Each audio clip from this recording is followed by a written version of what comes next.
Continuing our concluding of our studies of Hebrews chapters 12 and 13. We're finishing up this book this week. And we're going to look at some verses in chapter 12, beginning in verse 25. But as I read this, I think of the child.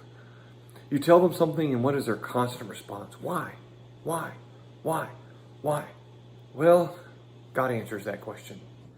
Why should we remain true? Why should we not become discouraged? Why should we not give up?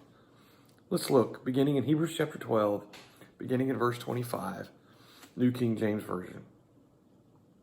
See that you do not refuse him who speaks. For if they did not escape who refused him who spoke on earth, how much more shall we not escape if we turn away from him who speaks from heaven, whose voice then shook the earth? But now he has promised, saying, Yet once more I shake not only the earth, but also the heaven. Now this, yet once more, indicates the removal of those things that are being shaken, as of the things that are made, that the things which cannot be shaken may remain.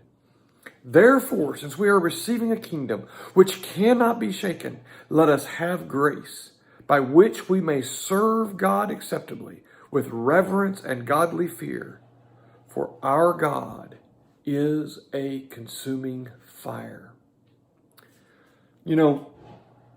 We've talked at times about the fact that our religious community today does not like to talk about the threats of God's punishment. And yet that's exactly what he's doing here.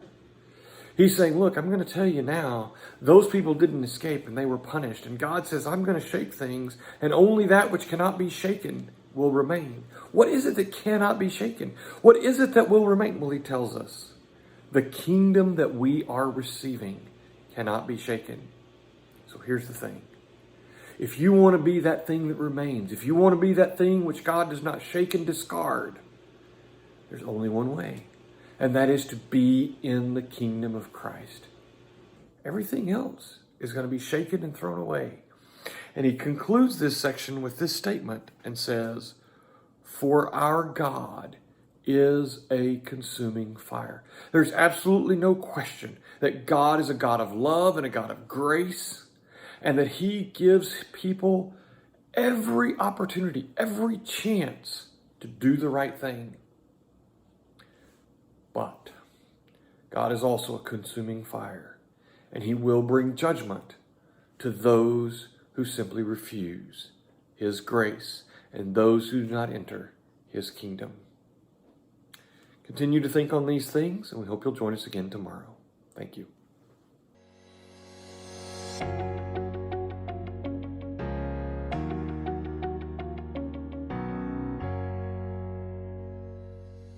Thank you for taking the time to watch this video. Subscribe to our YouTube channel and follow us on Facebook for more content like this.